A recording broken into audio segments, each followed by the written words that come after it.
আমাকে এগিয়ে বলতেছে জি ভাই ভালো, কি বলবো তুমি। তা আমার এত ভালো লাগছে যে আচরণটা এরকমই হওয়া উচিত প্রত্যেকটা মানুষের।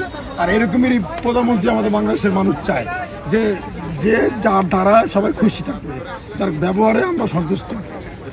এবং আমি একটা তাকে ধানের শীষ দিছি উপহার, সে নিচে নিয়ে সে পকেটে পড়ছে এইটা, মানে এরকম আরেকটা দিচ্ছে আসছিল আমার কাছে, আমি দিছি সেটা তার পকেটে পড়ছে।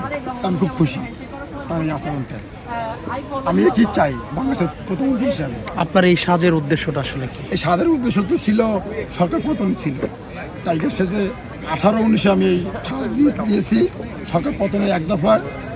তখন সে ছিল টাইগার সাজ ছিল, বিভিন্ন সময় বিভিন্ন রকমের আমি রূপে সেজে গেজে আসতাম নেতা কর্মীদের উৎসাহ দেওয়ার জন্য।